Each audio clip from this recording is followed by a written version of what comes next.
আজকে ছিল ভোট, তাই সকাল সকাল তাড়াতাড়ি ঘুম থেকে উঠে নিজের মুখটা দর্শন করে হাতে ব্রাশটা নিয়ে তাড়াতাড়ি ব্রাশ করা কমপ্লিট করে তবে বাড়ি থেকে বেরিয়ে হাঁটতে হাঁটতে যাচ্ছিলাম দোকানের দিকে।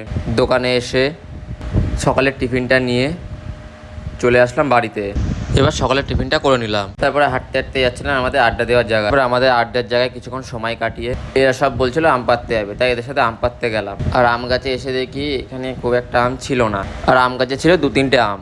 তারপরে গাছে উঠে আমগুলোকে পারলো, আর আমগুলো পড়েছে সব নিচে, তাই সব আম কুড়াচ্ছে। আর আমগুলো নিচে পড়ে সব এরকম অবস্থা হয়ে গেছে। তারপর আমগুলোকে নিয়ে এসে এখানে ছাড়ানোর প্রস্তুতি চলছে। আম মাখানোর জন্য বিভিন্ন উপকরণ দিয়ে তা আম মাখাটাকে কমপ্লিট করলো। আম মাখাটা কমপ্লিট হওয়ার পর আমও একটু টেস্ট করে নিলাম। তারপর বাড়িতে এসে দুপুরে চানটা কমপ্লিট করে, আর আজকে দুপুরে ছিল ফ্রাইড রাইস চিলি চিকেন, তাই বেশি দেরি না করে দুপুরে খাওয়াটা কমপ্লিট করে যাচ্ছিলাম ঘরে রেডি হওয়ার জন্য।